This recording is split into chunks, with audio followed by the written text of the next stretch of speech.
All right, I think we can get started with the presentation. So today we're going to be discussing how to get clients fast, and we're going to discuss how to use systemization and automation to get new clients fast while removing you from the process. Essentially meaning putting less output in, but getting more in return. And if that's interesting to you, then this video is going to be fantastic.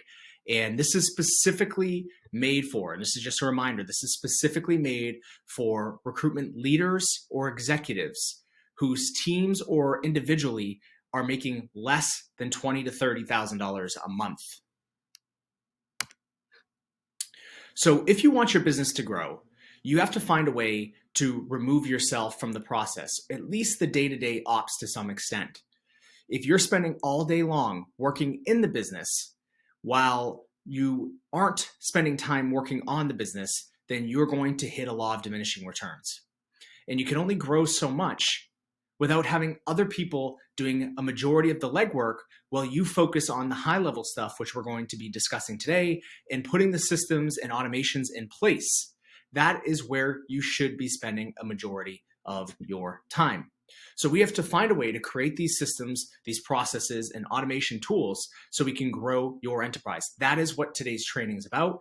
And by the end of this, you should have a good understanding of what you can go and do today to get started with expanding and growing your operations.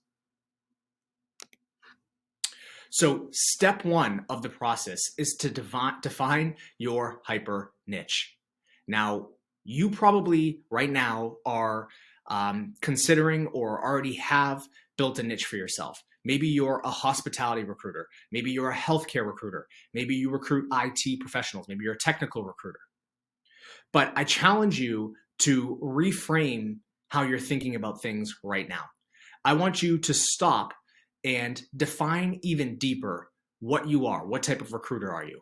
For example, you might be a hospitality recruiter by trade, but what if you were an engineering or a director of engineering recruiter within hospitality for the greater Boston area? And once you have a hyper niche, you then can write better, detailed, more targeted campaigns to companies saying, hey, I help XYZ companies fill director of engineering positions within the greater Boston area. I have exactly 457 local candidates that are interested potentially in new opportunities. Could I share some of their profiles with you?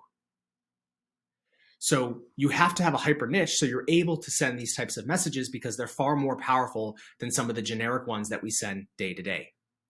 The best example of this in the real world is Facebook, right? Facebook started as a social app for the local university for Harvard. Then they scaled it up to be all college students, and they scaled it up to be all adults, and then they scaled it up into acquisitions for other things like Instagram and so forth, which then targeted pretty much everybody. And so that's how you can be as a recruitment agency too. You don't have to stay small forever, but start with a very, very specific niche. Maybe you recruit staff registered nurses for hospitals in Los Angeles. So make sure you have a hyper niche because it's going to help you really become an expert in your field and become very differentiated. Step two, define your hyper niche ideal client list.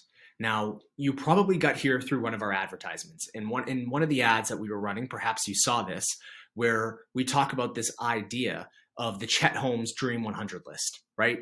If you've ever read the book, The Ultimate Sales Machine, and if you haven't, you should, then you'll understand that you need to build a list of companies that are your most ideal.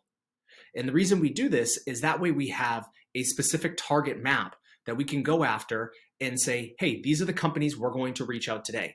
These are the companies we want to work with. If we partnered with just one of these 100 companies, then our entire business would change. I once helped a recruiting firm who was building over $4 million in permanent placement business. And it had been that way for about 3 or 4 years. But then they went out and they found one of their Dream 100 companies, and that company drove them an additional $80,000 a month in profit. That means that they went from $4 million to $5 million. Now, obviously, if you're here watching this video, you're not producing $4 or $5 million. And so the goal is to get you from 10, 15, maybe $0 for you, zero to let's say $20,000, and get you that one client that can be an extra $10,000 to $20,000 a month on repeat. And so we have to figure out which types of companies can deliver us these results consistently. A lot of people are fragile. They have that one good client, but they're not a dream client. Their jobs turn over. And so that leads me to what should define an ideal client for you. And I have it listed here: multiple job vacancies, healthy established company with good finances. Please don't overlook this. I am in a lot of recruiter groups, and I personally have dealt with this quite a bit over my 7 years. And it is easy to get partnerships and relationships with small startups or companies that don't have a strong track record. And the second you fill a job with them, they're going to do one of two things that's going to really set you back. One, they're not going to pay you and you're going to have to fight them. And two is they may fire somebody the week before they hit guarantee just to spite you. And if you've been in recruitment long enough, you've seen this happen. And if you're new to recruitment, I'm going to save you a ton of heartache. Now remember, learning from people is so you can avoid making the same mistakes and ending up in the same place as them. And you can kind of cut corners and avoid that heartache. Please take my advice on this. Only partner with companies with good financials and a stable track record. Your other ideal target should have less than 3 internal recruiters. Reason is you can get some big companies out there to partner with you, some major corporations, but start small. It's going to be easier and better time spent trying to reach out to companies that aren't going to say, hey, we already have a massive talent acquisition team in-house. And the other problem with this is trying to get the right person when you're scaling up and reaching out. The other thing you should be looking for is companies that are running job advertisements. This means they're not afraid to spend money on recruitment and talent acquisition. Believe it or not, there's a lot of companies out there that refuse to run job ads, and they use flyers or they put pickets in front of their building, as you probably see when you drive around. These are not your ideal companies, because the fact is they're probably not willing to spend money. And if they won't spend $600, $800 a month on running job advertisements, they are not going to spend $5,000 to $25,000 in a recruitment fee. And the final thing, and this is perhaps the most important part of this entire section when you're defining your ideal companies, is you need to make sure that you're partnering with people that you would want to work with. You see, I've made this mistake over and over and over again, where I partner with somebody who I found to be rude or abrasive and just hoped that things would turn out better on the back end.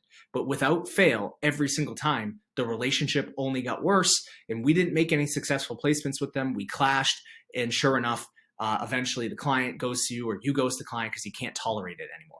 Only partner with people in HR or with companies that you actually believe in, can feel good about selling, and at the same time, they make you feel good and commend you on your work well done. They don't fight you for fees. They are enjoyable to speak with. They move on your candidates fast. These are important factors. If you don't pay attention to that, you're going to be running in place month after month after month. I've done it for months of my own life. I don't want you to do it for any more time in yours. Now, we skipped a little section here, which is, okay, so we defined this niche, and we now understand that the companies that should be our ideal portfolio have multiple job vacancies, healthy established company with good financials, less than 3 internal recruiters, are enjoyable to work with, and are running paid advertisements. But what do we do once we know who our ideal client is? Well, the first step is to make sure that you can gather their content, their information. So you can use an email or social media scraping software, or you can use virtual assistants using Upwork or one of those companies to build out a master list for you of the contact information for all of these people. Once we've done that, we can then move to step 3, which is to use omnipresence to get in front of your ideal client list. Omnipresence essentially just means you are everywhere. You're in email, you're on social media, you're running paid ads, you're in in-mails, you're on calls, and you're sequencing this so that they know that you are aware that you're being put in front of them everywhere and that you are following them around. This is like a powerful piece here. This is using direct marketing to build brand awareness. This is like putting a billboard up that actually is asking for a response. And so I challenge you to add this into your business. You create the ideal list, and then you follow them around digitally. Step 4 is you start to automate that process. It can be time consuming and draining to manually go through and email people, call them, send them messages, and all of this. So you need to start automating this within your business. There's tons of tools online, and people that partner with us, we set this system up for you, and we work with you on what tools you should be using and how to start get it going within your company affordably. Step 5 is once you have the systemization and the automation going to do all of these campaigns, you then would be best suited to start building a client acquisition 1099 sales force. Imagine a large staffing firm that makes about $100 million a year in revenue. You could imagine they have anywhere from 200 to 500 employees, maybe even more. What if you could have a client acquisition team as large as theirs of 20, 30 people, but they're doing for you on a commission-only basis, to the point where you have to shut them off from working because you've got more than enough leads coming in? How fast could that help you scale? Step 6, you acquire and close new clients, throttling the output when needed. This system alone, just those simple steps, and there is so much more that we do on a day-to-day basis, but just those simple steps will put you in a position where you have to shut off the system that we provide for you because you're getting too many clients coming in and you can't manage them, because the candidate acquisition then becomes a problem. But it's a good problem to have. As I always say, we are one good client away from breaking new all-time records. I can promise you that.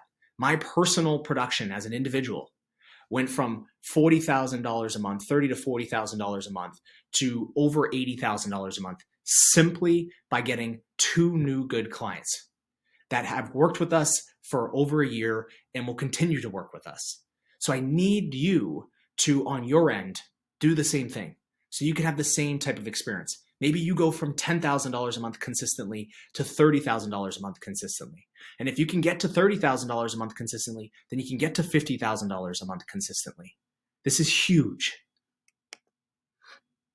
So if you're interested in learning more about how to start this process and make the system work for you, the best place I could tell you to start is by going below and scheduling a call to speak with us, specifically speak with me. So during that call, it'll be about 15 to 30 minutes long. And, I'll share with you more about the systems and processes that you can put in place today in your business. I just need to ask you a few questions about where you're at today and where you want to be and what you're presently doing and what we could tweak and what we could add and what we could get rid of so that you can work less and make more. I mean, that's everybody's ideal situation and seems too good to be true. But if you don't have that now, the only thing that's missing is the missing link of automation. And so I would love to speak with you. There will be no hard sales pitch during the call, but I would be lying if I said that we aren't going to discuss what it would be like to work with us, what the cost would be, and what the benefits would be. And, at the end of the day, see if you're a good fit to partner with us, because we do not work with everybody. As mentioned, I only partner with people I like and I know I can help. And on the other end, I don't want you to partner with me if you don't like me and you don't think our system helps. But I love these conversations because it allows me to meet other leaders and business owners who are looking to grow their specific business and recruitment firm. And so this is a great cordial conversation where you can learn more about how we're doing what we're doing. I can learn more about you and your business. I can give you some specific advice and tips about how I build over $1 million in a single year and how you can on your end as well, or how you could potentially do it on your end. I'm not guaranteeing anything from that capacity, but this could be a great call for you to learn more. So please scroll to the bottom here, click my calendar, and click a time to speak with me. And I'd be happy to talk with you about what we're doing and how you could fit it into your organization. I hope to hear from you soon. All right. Thanks so much.